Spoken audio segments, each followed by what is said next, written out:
মুনাফিকদের ইতিহাস আমাদের অনেকের হয়তো জানা আছে।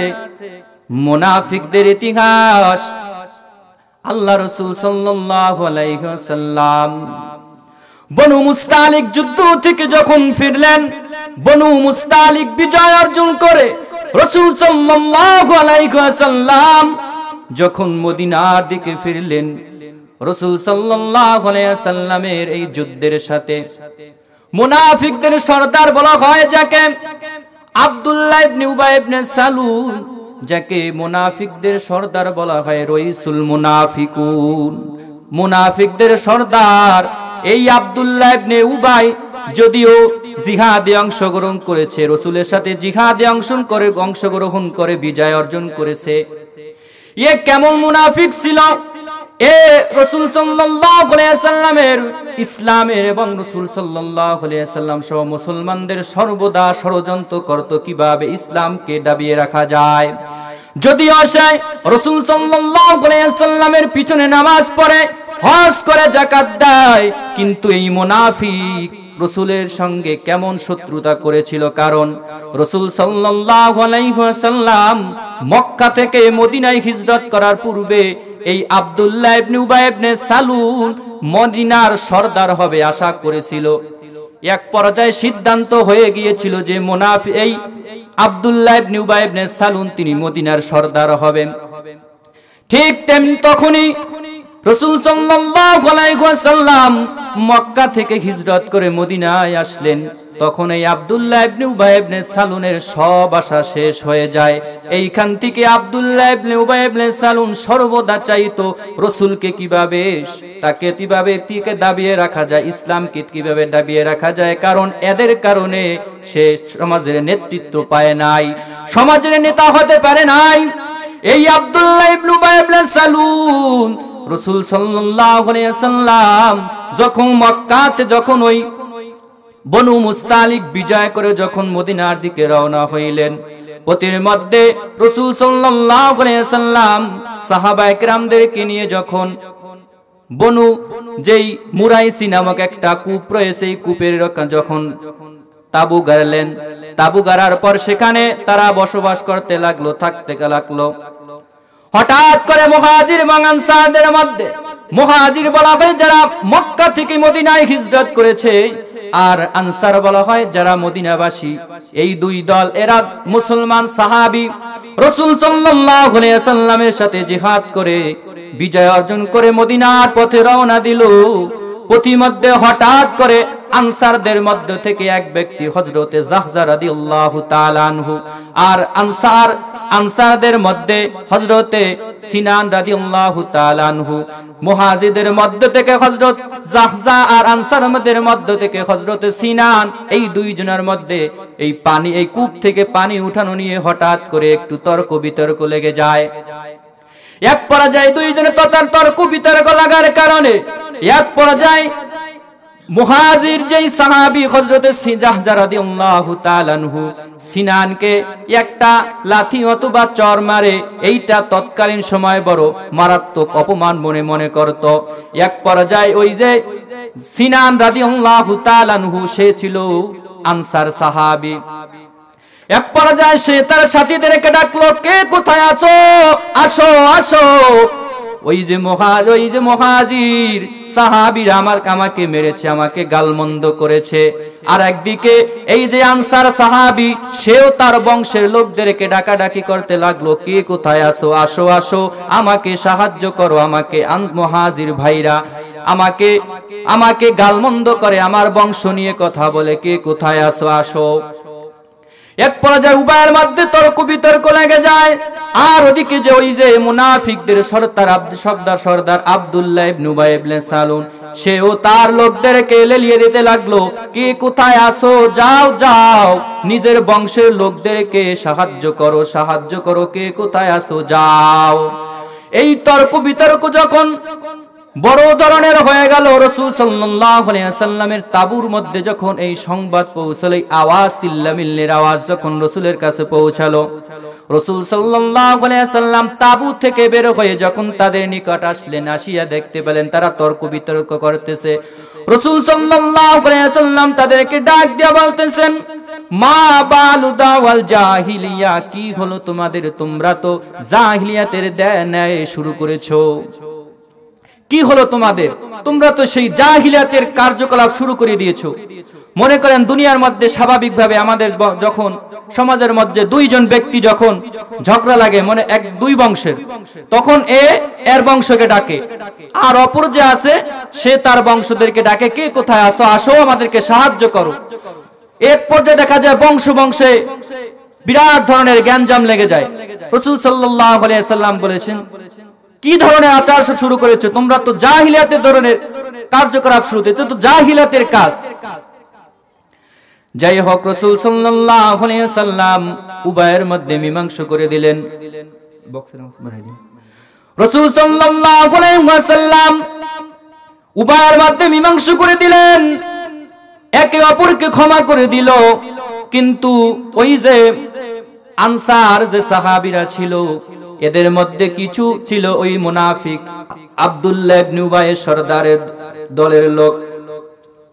এরা আব্দুল্লাহ ইবনে উবাইয়ের কাছে গিয়ে বলল, দেখেছো আজকে মুহাজিররা, আজকে তারা আমাদেরটা খেয়ে আমাদেরটা পরে আজকে আমাদের লোকদেরকে তারা মেরেছে, আমাদের বংশের উপর চুনকালি মেরেছে। আব্দুল্লাহ ইবনে উবাই ইবনে সালুল তাদেরকে বলতেছে, পূর্বেই তো আমি তোমাদেরকে বলেছিলাম এদেরকে মদিনায় আশ্রয় দিও না। আজকে এরা আমাদেরটা খেয়ে আমাদেরটা পরে আমাদের উপর আক্রমণ করেছে। আজকে আমরা এখান থেকে সিদ্ধান্ত নেব, মদিনায় পৌঁছানোর পর আমরা যারা সম্ভ্রান্ত আছি, আমরা যারা মদিনার স্থায়ী আছি, আমরা সম্মানিত লোক, এই সমস্ত অসম্মানিত লোকদেরকে মদিনার গেটের মধ্যে প্রবেশ করতে দেয়া যাবে না। তারাই পরামর্শ করল। ঘটনাক্রমে রাসূল সাল্লাল্লাহু আলাইহি ওয়াসাল্লামের সম্পর্কে যখন তারা এই পরামর্শ করলো, ওই পরামর্শের কাছে একটা ছোট্ট বালক ছিল, হযরতে যায়েদ ইবনে আরকাম। এই যায়েদ ইবনে আরকাম রাদিয়াল্লাহু তাআলা আনহু তাদের এই পরামর্শ শুনলেন। যদিও সেই যায়েদ ছিল তাদের বংশের, তাদের এই আনসার সাহাবীদের মধ্য থেকে এই ছোট্ট যায়েদ রাদিয়াল্লাহু তাআলা আনহু এই কথা শোনার পর তার বড় খারাপ লাগলো। সে গিয়ে তার চাচাকে বলল, অথবা রাসূল সাল্লাল্লাহু আলাইহি ওয়াসাল্লামকে যখন এই কথা জানালো, রাসূল সাল্লাল্লাহু আলাইহি ওয়াসাল্লাম আব্দুল্লাহ ইবনে উবাই ইবনে সালুল সহ তার লোকদেরকে ডাকলো, ডাকিয়ে বলল, তোমরা নাকি এরকম কথাবার্তা বলেছো। এবার আব্দুল্লাহ ইবনে উবাই ইবনে সালুল বড় চালাক মানুষ, এক আসিয়া রাসূল সাল্লাল্লাহু আলাইহি ওয়াসাল্লামের কাছে শপথ করতে লাগলো, ইয়া রাসূলুল্লাহ, আমি আপনার পিছনে নামাজ পড়ি, একেবারে আপনার পিছনে নামাজ পড়ি, আপনি বলেছেন জাকাত দিতে, জাকাত দিই, হজ করি, দান সদকা সব করি, আমি এরকম একটা কথা আপনার সম্পর্কে বলতে পারি? কখনো নয়। ছোট্ট বালক মানুষ, ও কি দিয়া কি শুনেছে আপনার সম্পর্কে? ও মিথ্যা বলতেছে, ওর কথা আপনি বিশ্বাস করবেন না। রাসূল সাল্লাল্লাহু আলাইহি ওয়াসাল্লাম তো বুঝতে পেরেছেন যে রাসূল সাল্লাল্লাহু আলাইহি ওয়াসাল্লাম তো এই মুনাফিক সম্পর্কে জানেন, কারণ রাসূল সাল্লাল্লাহু আলাইহি ওয়াসাল্লামের কাছে লিস্ট আছে, সারা দুনিয়ার যত মুনাফিক আছে সবার মুনাফিকদের নামের লিস্টই রাসূলের কাছে আছে, যে কে মুনাফিক, কে সত্যবাদী আর কে মিথ্যাবাদী। কিন্তু যদিও কোনো চাক্ষুষ প্রমাণ পাওয়া যায় না, এই জন্য ওই মুনাফিকদের সরদারের কোনো বিচার করতে পারতেছেন না। এক পর্যায়ে ওই আনসার সাহাবীদের লোকজনেরা ওই ছোট্ট বালক যায়েদ ইবনে আরকাম রাদিয়াল্লাহু তাআলা আনহুকে তিরস্কার করতেছে, যে বেটা তুই সব জায়গা কেন নাক গলাও, কেন এই আব্দুল্লাহ ইবনে উবাই ইবনে সালুল আমাদের বংশের নেতা, এরকম একটা কথা বলতে পারে না, তার সম্পর্কে কেন তুমি এই মিথ্যা কথাটা বললা? যায়েদ ইবনে আরকাম রাদিয়াল্লাহু তাআলা আনহু মনটা বড় বেজার, সে তো সত্যবাদী, মনটা বড় বেজার, কারণ সে বলতেছে যে এই সত্যটা সত্য, আমি শুনেছি, নিজ কানে শুনেছি, এটা সত্য। দুনিয়ার সব মানুষ যদি এটা মিথ্যা বলে, কিন্তু আমার আল্লাহ তো জানে, আমার আল্লাহ তো দেখে যে আমি যায়েদ সত্যবাদী। এক পর্যায়ে যখন এই মুনাফিক যখন মদিনার মধ্যে চলে গেল, সকলে যখন মুনাফিক সহ সাহাবায়ে কেরামরা যখন মদিনার মধ্যে রওনা দিলেন, পথের মধ্যে হঠাৎ করে রাসূল সাল্লাল্লাহু আলাইহি ওয়াসাল্লামের যে সওয়ারির মধ্যে ছিলেন, এই সওয়ারি পথের মধ্যে অনেক দূর যাওয়ার পরে হঠাৎ করে আস্তে করে বসে গেল রাসূল সাল্লাল্লাহু আলাইহি ওয়াসাল্লাম। বসতে বাকি রাখলেন না যে নিশ্চয়ই এখন কোনো ওহী নাজিল হবে। তখনই হযরতে জিবরাইল আলাইহিস সালাতু ওয়াস সালাম কোরআনের এই আয়াতটা সূরাতুল মুনাফিকুন নিয়ে হাজির হয়ে গেছে। জিবরাইল হুজুর সাল্লাল্লাহু আলাইহি ওয়াসাল্লাম এসে হুজুর সাল্লাল্লাহু আলাইহি ওয়াসাল্লামকে এসে জানিয়ে দিলেন, ইয়া রাসূলুল্লাহ, আল্লাহ তাআলা নিশ্চয়ই আয়াত নাজিল করেছে, ইজা জাআকাল মুনাফিকুনা ক্বালু নাশহাদু ইন্নাকা লা রাসূলুল্লাহ ওয়াল্লাহু ইয়ালামু ইন্নাকা লা রাসূলু ওয়াল্লাহু ইয়াশহাদু ইন্নাল মুনাফিকিনা লাকাযিবুন।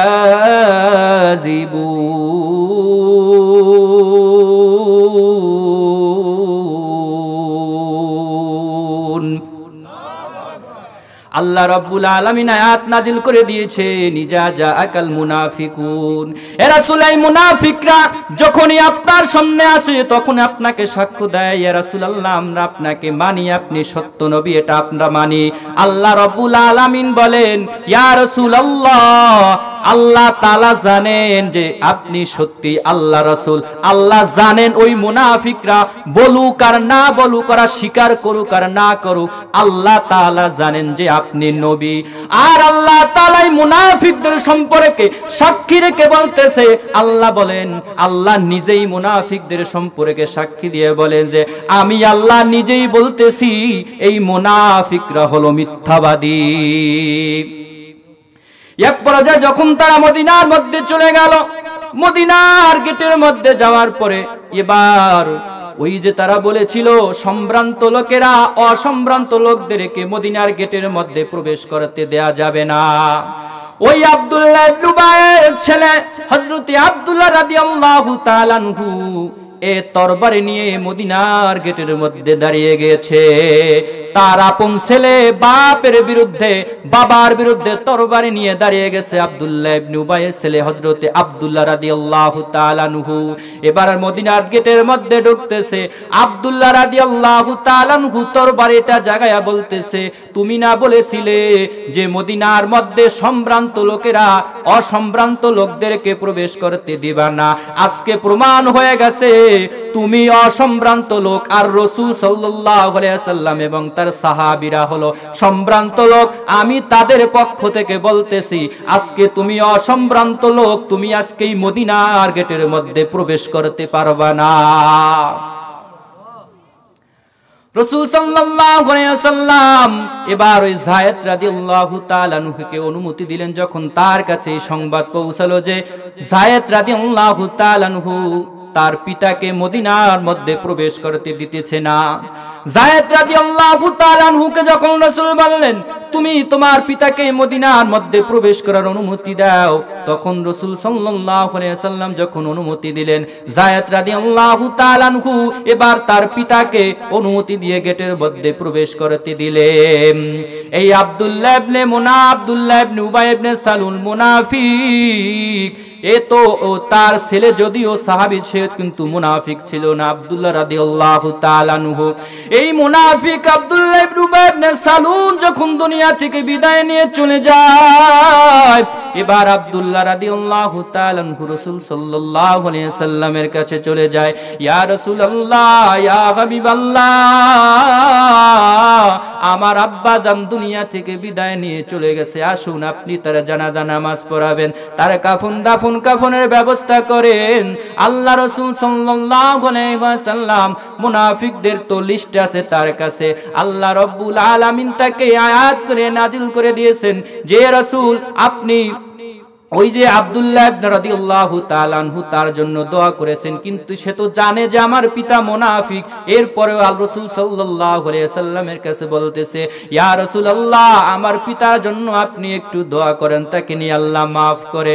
আল্লাহ রাসূল সাল্লাল্লাহু আলাইহি ওয়াসাল্লাম এই আব্দুল্লাহ ইবনে উবাই ইবনে সালুলের জন্য দোয়া করতেছে, কিন্তু তার দোয়া কবুল হয় না। আল্লাহ রাব্বুল আলামিন কোরআনের আয়াত নাযিল করে দিয়ে বলেছেন, ইন ইস্তাগফির লাহুম আও লা তাস্তাগফির লাহুম, আপনি তার জন্য ক্ষমা প্রার্থনা করুন আর নাই করুন, ইন তাস্তাগফির লাহুম সাবআন মাররাতান ফালাইয়াগফিরুল্লাহু লাহুম, আপনি যদি রাসূল আপনি যদি 70 বার ওই মুনাফিকের জন্য আপনি তওবা করেন, তারপর ওই মুনাফিক ক্ষমা পাবে না। রাসূল সাল্লাল্লাহু আলাইহি ওয়াসাল্লামকে বলা হয়েছে 70 বার অথবা তার চাইতে বেশি যদি মুনাফিক আপনি ক্ষমা প্রার্থনা করেন, মাপ চান, তারপরে মুনাফিককে ক্ষমা করা হবে না। রাসূল সাল্লাল্লাহু আলাইহি ওয়াসাল্লাম বলেন 70 বারের কথা যেহেতু বলা হয়েছে, আমি 70 বারের বেশি এর জন্য মাপ চাইবো। কিন্তু যতই রাসূল সাল্লাল্লাহু আলাইহি ওয়াসাল্লাম তার জন্য ক্ষমা চায়, তার দোয়া কবুল হয় না। আব্দুল্লাহর ছেলে আব্দুল্লাহ রাদিয়াল্লাহু তাআলা আনহু রাসূল থেকে যাইতেছে না, কেন না তার তো দোয়া কবুল হইতেছে না, তার পিতা তো মাফ হইতেছে না। আব্দুল্লাহ রাদিয়াল্লাহু তাআলা আনহুকে এবার রাসূল সাল্লাল্লাহু আলাইহি ওয়াসাল্লাম শরীর মুবারক থেকে তার জামাটা খুলিয়ে বললেন, এটা নিয়ে তোমার পিতার কাফন বানায়া দাও। রাসূল সাল্লাল্লাহু আলাইহি ওয়াসাল্লামের জামাটা নিয়ে আব্দুল্লাহ রাদিয়াল্লাহু তাআলা আনহু পিতাকে যখন কাফন বানায়া দিলেন, কিন্তু তারপরও দোয়া কবুল হইতেছে না। এক পর্যায়ে রাসূল সাল্লাল্লাহু আলাইহি ওয়াসাল্লামের মুখের লালা নিয়ে আব্দুল্লাহ ইবনে উবাই ইবনে সালুনের মুখের মধ্যে দিলেন, কিন্তু তারপর আব্দুল্লাহ ইবনে উবাই ইবনে সালুনে একে আল্লাহ maaf করতেছে না, কারণ এত মুনাফিক, এর maaf হইতেছে না। আল্লাহ রাসূল দোয়া করে, এরপরও কবুল হয় না, যতই দোয়া করে কিন্তু কোনো কবুল হয় না। এবারে আব্দুল্লাহর জানাজা যাওয়ার জন্য রাসূল সাল্লাল্লাহু আলাইহি ওয়াসাল্লাম যখন তৈয়ার হলেন, তখন আল্লাহ তাআলা তো পূর্বে জানিয়ে দিয়েছেন। আর হযরত ওমর রাদিয়াল্লাহু তাআলা আনহু পিছন দিক থেকে তার জামা টেনে ধরেছে, ইয়া রাসূলুল্লাহ, এ মুনাফিক, এর জানাজা সম্পর্কে জানাজা করতে তো আপনাকে নিষেধ করা হয়েছে। আল্লাহ রাব্বুল আলামিন কোরআনে আয়াত নাযিল করে দিয়েছেন, ওয়ালা তুসাল্লি আলা আহাদিম মিনহুম মাতা, যদি এই মুনাফিকদের মধ্য থেকে কেউ মারা যায় তাহলে আপনি তাদের নামাজ পড়বেন না, ওয়ালা লা তাকুম আলা কবরি, এবং তাদের কবরের ধারে কাছারেও আপনি যাবেন না। আমি বলতে চাই, মুনাফিক আব্দুল্লাহ ইবনে উবাই ইবনে সালুনের জন্য রাসূল সাল্লাল্লাহু আলাইহি ওয়াসাল্লাম এত দোয়া করলেন এবং নিজের শরীরের মুবারক থেকে জামাটা দিয়ে দিলেন, মুখের থুতু মুবারক দিলেন, এরপর ওই আব্দুল্লাহ ইবনে উবাই ইবনে সালুনকে আল্লাহ maaf করলেন না। অথচ হাদিসের মধ্যে আছে রাসূল সাল্লাল্লাহু আলাইহি ওয়াসাল্লামের শরীরের আঘাত অথবা শরীরে যেই জায়গায় স্পর্শ করবে, যেই বান্দার যেই জায়গায় স্পর্শ করবে, ওই জায়গা জাহান্নামের আগুন হারাম হয়ে যায়। এত কিছু করার পরে আব্দুল্লাহ ইবনে উবাই ইবনে সালুনকে আল্লাহ maaf করলেন না। এখন আপনি আব্দুল্লাহ ইবনে সালুনের তো জানাজা হয়েছে, এর তো দাফন কাফন হয়েছে। ও মুসলমান ইমানদার, এবার আপনাদের কাছে প্রশ্ন, আপনি আমাকে যদি দুনিয়ার সমস্ত আলেম ওলামারা, সমস্ত হুজুর পীর মুর্শিদরা যদি মিলিয়ে আপনার আমার জন্য যদি দোয়া করে, এরপরও কি বলেন আপনার আমার কি maaf হবেনি? যেখানে স্বয়ং রাসূল সাল্লাল্লাহু আলাইহি ওয়াসাল্লাম দোয়া করেছেন, নিজের জামা মুবারক দিয়েছেন, থুতু মুবারক দিয়েছেন, তারপর রাসূলের দোয়া কবুল হয় না। অথচ রাসূল সাল্লাল্লাহু আলাইহি ওয়াসাল্লাম যদি কোনো বান্দার জন্য যার জন্য যা কিছু চাইতেন, যখন দোয়া করতেন, সাথে সাথে আসমান থেকে গ্রিন সিগন্যাল চলে আসতো যে রাসূল আপনার দোয়া কবুল। কিন্তু এই মুনাফিকের দোয়া আল্লাহ রাব্বুল আলামিন তার রাসূলের দোয়া কবুল করেন নাই। এখন এই তো মুনাফিক, এখন মুনাফিক যদিও আমাদের সমাজের মধ্যে মুনাফিক কাউকে প্রকাশ দেন, ইজা হাদ্দাসা কাযাবা, যখন কেউ কথা বলে তখন মিথ্যা বলে। ওয়াইজা ওয়াদা আখলাফা, যখন ওয়াদা করে ওয়াদা খিলাফ করে, ওয়াইজা তুমিনা খানা, যখন আমানত রাখা হয় সে আমানতের খেয়ানত করে। ওমর থেকে এই তিনটি, এর সাথে আরো একটি বৃদ্ধি করে ওমর রাদিয়াল্লাহু তাআলা আনহু থেকে বর্ণিত আছে, ওয়াইদা খাসামা ফাজারা, যখন সে মানুষের সামনে কথা বলে, যখন তর্ক বিতর্ক লাগে, এক পর্যায়ে সে গালমন্দ করে, গালিগালাজ করে। এখন আমাদের মধ্যে এই যে চারটা স্বভাব, এই চারটা স্বভাব বলেন আছে কি নাই? মিথ্যা কথা, ওয়াদা খেলাফ করা, আমানত রাখলে আমানতের খেয়ানত করা আছে। যখন কথা বলি তখন কি গালাগালি করি না? তাহলে এবার চিন্তা করেন, যদি আপনার আমার লিস্টিটা ওই মুনাফিকদের খাতায় থেকে থাকে, তাহলে কিন্তু যতই দোয়া করুক আর না করুক, সমস্ত হুজুররা মিলিয়ে দোয়া করলে কিন্তু কোনো কাজ হবে না। মিথ্যা কথা বড় কবিরা গুনাহ, শুধু মুনাফিকের আলামত সেটা নয়, মিথ্যা কথা বড় কবিরা গুনাহ। মিথ্যা কথার শাস্তি কি জানেননি? আল্লাহ রাব্বুল আলামিন কোরআনের মধ্যে বলে দিয়েছেন, ওয়াইলু ইয়াউমা ইযিল লিল মুকাদ্দিবিন, ওয়াইল নামক জাহান্নাম এই মিথ্যাবাদীর জন্য। আজকে তুমি মিথ্যা বলো, গালিগালাজ করো, গালমন্দ করো, ওয়াদা খেলাফ করো, আজকে তোমার বয়সটা কত হয়ে গেল, এখনো তুমি মিথ্যা কথা ছাড়তে পারো না। কথায় কথায় তুমি শুধু মিথ্যা কথা বলো, অপ্রয়োজনে মিথ্যা। তুমি আজকে ফোনে এখানে কথা বলো, তুমি আজকে এই মাহফিলের ময়দানে আছো, তুমি ফোনে বলতেছো আমি কোটালীপাড়া গোপালগঞ্জ আছি। কেমন করে তুমি মিথ্যা কথা বলো? একটু কি তোমার ভয় লাগে না? ওই কবরে কি তুমি যাইবা না? ওই কবরের কথা কি তোমার মনে পড়ে না? ওই কবরের আযাবের কথা কি তোমার মনে পড়ে না? মিথ্যা কথার আযাব কি তুমি সহ্য করতে পারবা? কবরের আযাব কিন্তু বড় ভয়ঙ্কর, কবরের আযাব সহ্য করতে পারবা না। ওই কবরের আযাব বড় ভয়ঙ্কর। আল্লাহর কোরআন সত্য, আল্লাহর সত্য, নবীর হাদিস সত্য, আর নবীও সত্য। অতএব কবরের মধ্যে যে আযাব হবে, ওই আযাবও কিন্তু সত্য। ওই কবরের আযাব বড় ভয়ঙ্কর। ওই কবরের মধ্যে যদি গুনাহ নিয়ে, যাররা পরিমাণ গুনাহ নিয়ে যদি কবরের মধ্যে যাও, ওই কবরের মাটি কিন্তু এক পাশের মাটি আর এক পাশের মাটি এমন জোরে চাপ দিবে, এক পাশের হাড্ডি আর এক পাশের মধ্যে ঢুকিয়া যাইবে। ওই কবরের আযাব বড় কঠিন, সহ্য করতে পারবে না রে বাবা। ওই কবরের কথা কি একটু মনে পড়ে না? কবরের কথা কি অন্ধকার? কবরের কথা কি একটু মনে পড়ে না? অথচ দুনিয়ার মধ্যে দেখা যায় সাহাবায়ে কেরাম, নবী, আউলিয়া, গাউস, কুতুব, যারাই দুনিয়া থেকে যারাই চলে গেছে, যারাই আছে সর্বদা, এরা যদিও সর্বদা সব সময় আল্লাহর ইবাদত বন্দি করে, এরপরও সর্বদা টেনশন।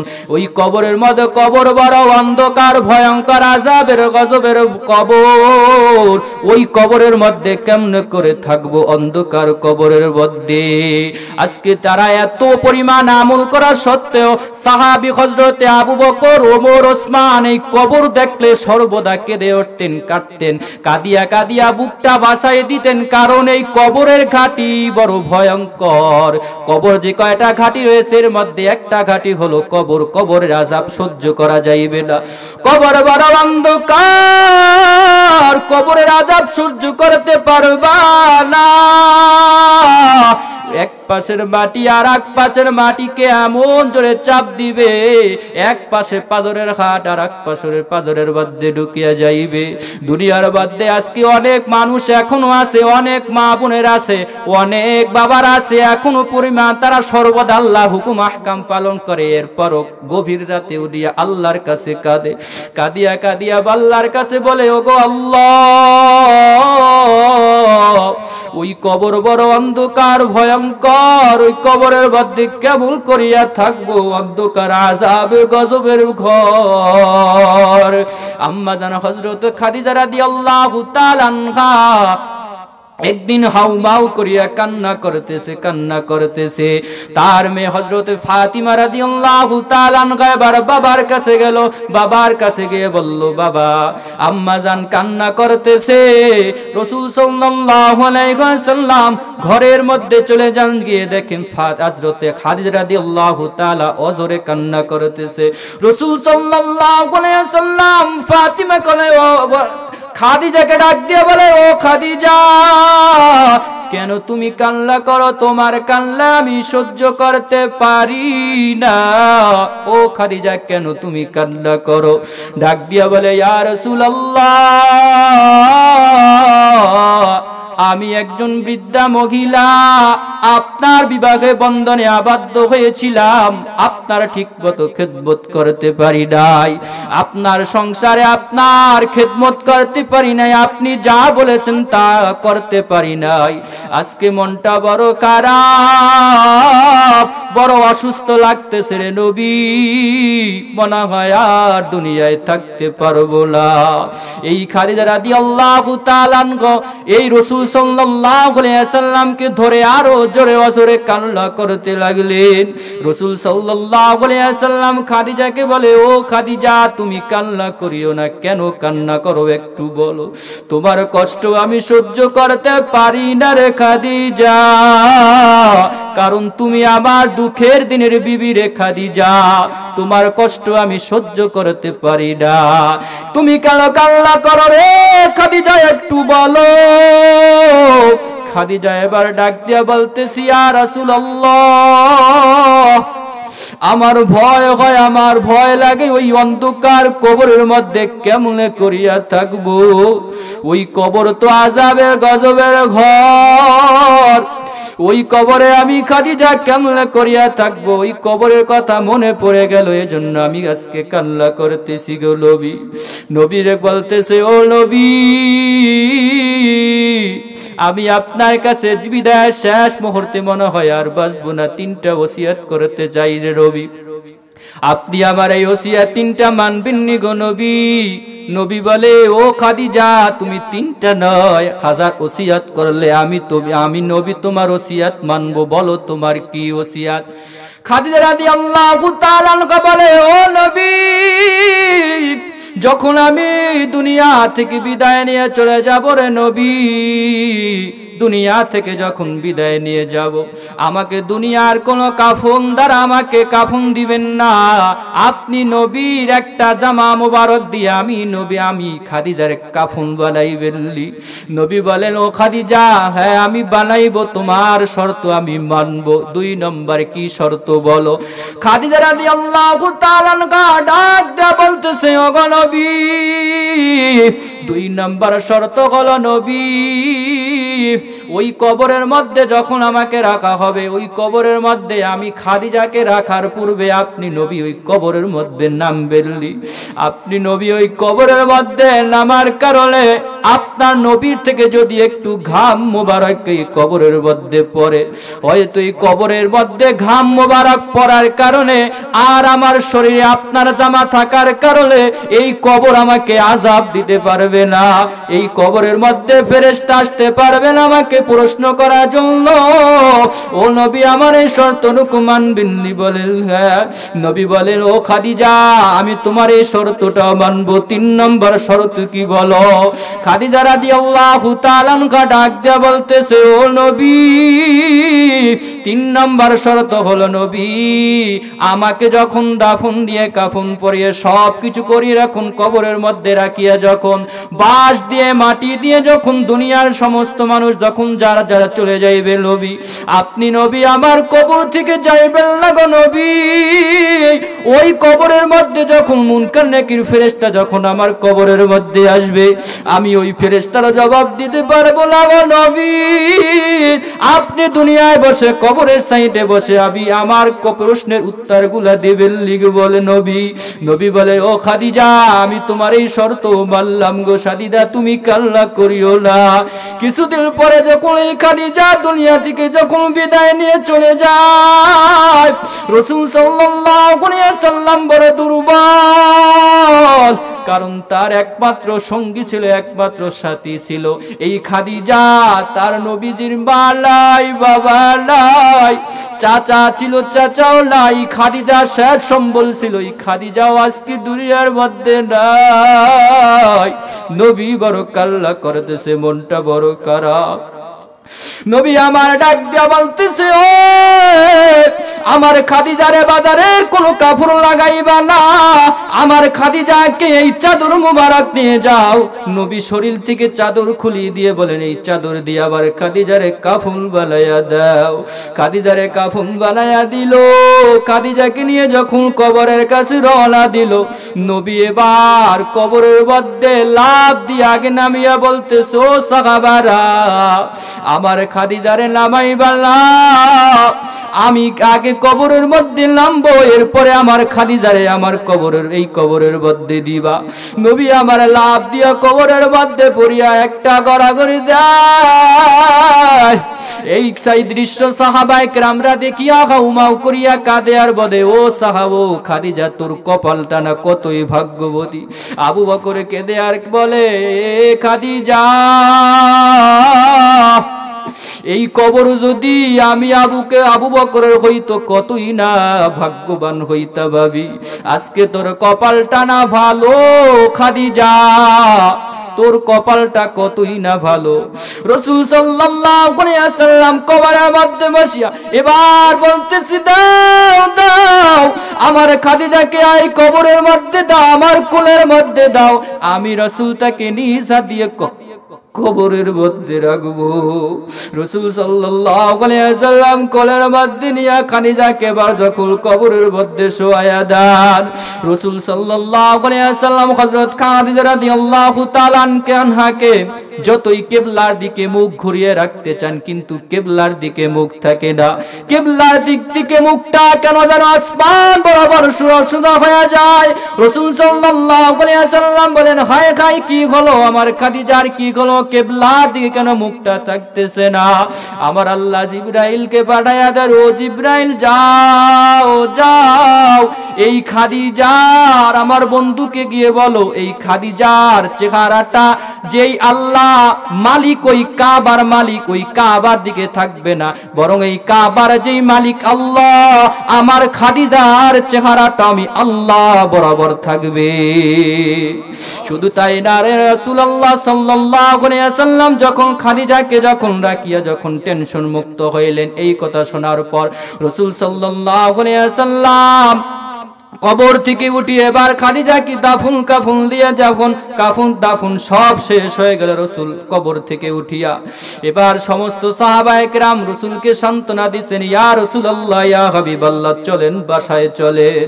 রাসূল সাল্লাল্লাহু আলাইহি ওয়াসাল্লাম ডাক দিয়ে বলতেছে, ও আমার সাহাবারা, তোমরা যাও, আমি যাইব না, আমার খাদিজার কাছে এখনো একটা ওয়াদা আমার বাকি আছে, এই ওয়াদা পালন না করা পর্যন্ত আমি যাইব না। রাসূল সাল্লাল্লাহু আলাইহি ওয়াসাল্লাম খাদিজার কবরের কাছে বসা, খাদিজার কবরের কাছে বসা, কখন মুনকার নাকির ফেরেশতা আসবে, রাসূল সাল্লাল্লাহু আলাইহি ওয়াসাল্লাম খাদিজার কবরের মুনকার নাকির ফেরেশতারে জবাব দিবেন। ফেরেশতা রাসূল অনেক সময় বসা, ফেরেশতা আসতেছে না, ব্যাপার কি ফেরেশতা কেন আসতেছে না? রাসূল আবার টেনশন পরেশান, কেন খাদিজার কবরের মধ্যে মুনকার নাকির আসতেছে না? অনেক সময় পর আল্লাহ রাব্বুল আলামিন আসমান থেকে ফেরেশতা পাঠাইয়া খাদিজা রাসূল সাল্লাল্লাহু আলাইহি ওয়াসাল্লামকে জানায়া দেন, ও নবী, আপনি এই কবরের মধ্যে এই খাদিজা শুধু আপনার পাগল ছিল না, এই খাদিজা শুধু আপনার পাগল না, এই খাদিজা আল্লাহরও পাগল ছিল। আল্লাহ খাদিজাকে ভালোবাসে, আল্লাহ আর খাদিজা আল্লাহকে ভালোবাসে। অতএব এই খাদিজার এই মুনকার নাকির প্রশ্নের উত্তর আল্লাহ রাব্বুল আলামিন স্বয়ং আসমান থেকে খাদিজার এই মুনকার নাকির প্রশ্নের উত্তর দিয়ে দিয়েছে। খাদিজা রাদিয়াল্লাহু তাআলা আনহার প্রশ্নের উত্তর রাসূল সাল্লাল্লাহু আলাইহি ওয়াসাল্লামের কবরের কাছে আসার, যদি আল্লাহ রাব্বুল আলামিন বলেন, ইয়া রাসূল, আপনি যদি দীর্ঘ সময় কিয়ামত পর্যন্ত যদি এই খাদিজার কবরের কাছে থাকেন, তারপরেও মুনকার নাকির ফেরেশতা খাদিজার কবরের মধ্যে ঢুকবে না। আল্লাহ রাব্বুল আলামিন স্বয়ং খাদিজার প্রশ্নের উত্তর এই মুনকার নেকির সওয়ালের জবাব আল্লাহ রাব্বুল আলামিন ওই আসমানে বসে দিয়ে দিয়েছেন। এই খাদিজা এর তো ছিল দুনিয়া থেকেই যে জান্নাত প্রাপ্ত সাহাবী, রাসূল সাল্লাল্লাহু আলাইহি সাল্লামের স্ত্রী জান্নাতের সর্দারিনী হবে, এর মেয়ে জান্নাতের সর্দারিনী হবে। এতটা সত্ত্বেও ওই কবরের ভয়ে, কবরের চিন্তায় তারা এত পরিমাণ কান্না করেছে। আল্লাহ রাব্বুল আলামিন এই খাদিজা রাদিয়াল্লাহু তাআলা আনহাকে দুনিয়ায় বসে তাকে আসমান থেকে আল্লাহ রাব্বুল আলামিন ফেরেশতার মাধ্যমে তাকে সালাম জানিয়েছেন। রাসূল সাল্লাল্লাহু আলাইহি ওয়াসাল্লাম গারে হিরায় যখন ধ্যান করতেন রাসূল সাল্লাল্লাহু আলাইহি ওয়াসাল্লাম, তখন এই খাদিজা অনেক কষ্ট করে, যারা হাদিসা আছে তারা দেখছেন যে সেই পাহাড় কোথায়, কত উঁচা, সেইখানে খাদিজা বৃদ্ধা মহিলা সে খাবার বানিয়ে নিয়ে রাসূল সাল্লাল্লাহু আলাইহি ওয়াসাল্লামের কাছে যাইতেন, কিছু খাবার বানিয়ে কয়েকদিন পর পর যাইতেন সেখানে খাবার নিয়ে রাসূলের জন্য। এই খাদিজাকে এই দৃশ্য দেখে আল্লাহ রাব্বুল আলামিন তাকে সালাম জানিয়েছেন। এই খাদিজা এর দুনিয়ায় কবরের টেনশন কি পরিমাণ ছিল, আজকে আমার আপনার কবরের টেনশন। দুনিয়ায় আজকে আমরা কবরের টেনশন নাই, মৃত্যুর টেনশন নাই, কবরে কি নিয়ে যাব, এত পরিমাণ কান্না করেছে, সর্বদা কিভাবে কবরের মধ্যে থাকবে এই চিন্তা করেছে।